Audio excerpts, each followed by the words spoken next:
ज्योतिर्लिंग, ये ज्योति का ही यानी ऊर्ध्व आकार है, इसलिए उसको ज्योतिर्लिंग कहते हैं। है वो ज्योति, ज्योति है वो। ऐसे ही याद रखना, जितनी भी माताएं बहन बेटियां शिवालय में जाकर के पूजा करती हैं, तो इसमें कोई नास्तिक ये बात न कहे कि ये मर्यादा नहीं है।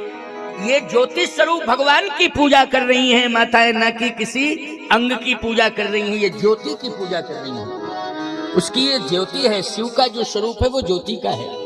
अब लोग कहते हैं कि ज्योति मानी कर्पूर गौरम करुणावतारम, लेकिन आपको एक बात बतावें, ज्योति का स्वरूप जब प्रज्वलित होती है तो कपूर की तरह होता है, लेकिन जब ज्योति जो है अपने स्वरूप को शांत कर लेती है तो वो कर्पूर गौरम की तरह नहीं होती है, उसका स्वरूप सांवला होता है।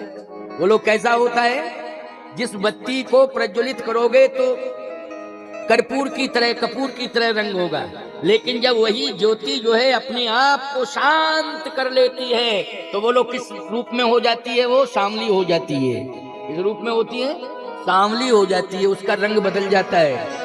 ऐसे ही भगवान शिव के ये शांत स्वरूप है जो शिवालय में आप लोग पूजन कर रहे हो ना, जल चढ़ा रहे हो, ये कैसा रूप है? ये शांत रूप है, क्योंकि ज्योति के ऊपर जल नहीं डाला जाता है। याद रखना, जब ज्योति शांत हो जाए तब जल का प्रयोग होता है, लेकिन ज्योति जल रही है तब जल का प्रयोग नहीं होना चाहिए।